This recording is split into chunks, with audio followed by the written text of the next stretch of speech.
السلام عليكم ورحمة الله وبركاته. معاكم انجي سكين، ودي قناة ان شاء الله. النهاردة هنسلق لحمة.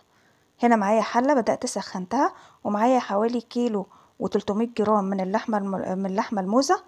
هبدأ ان انا اشوحها بدون اضافة اي مواد دهنية. هنا بعتمد ان انا سخنت الحلة وبعد كده ببدأ اشوحها. التشويحة دي هي اللي بتفرق في طعم ولون الشوربة بعد كده. هنا بعد كده بضيف قطعتين من اللي هي الضاني، وبعد كده بضيف مية مغلية وبيظهر شوائب. بعد كده بشيلها، وبعد كده ببدأ ان انا اضيف التوابل الصحيحة: حبهان حصى، وورق لورا، وقرنفل، وفلفل اسود حصى، وبصلة، وكبابة صيني، وقرفة اعواد، والملح. ولو احتاجت بعد كده الحلة ان هي تاخد مية كمان، بزودها مية سخنة وبهدي عليها النار واسيب اللحمة تستوي على نار هادية. هنا طبعا كمية اللحمة ما شاء الله كتيرة، فاعمل بيها فيديوهين. في فيديو هينزل اللي هو ده، وفي فيديو تاني هينزل تاني بعده.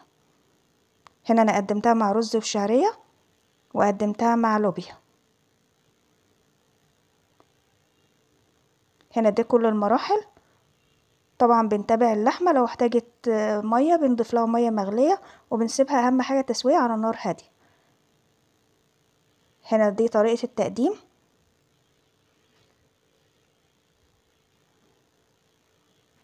استودعكم الله الذي لا تضيع ودائعه.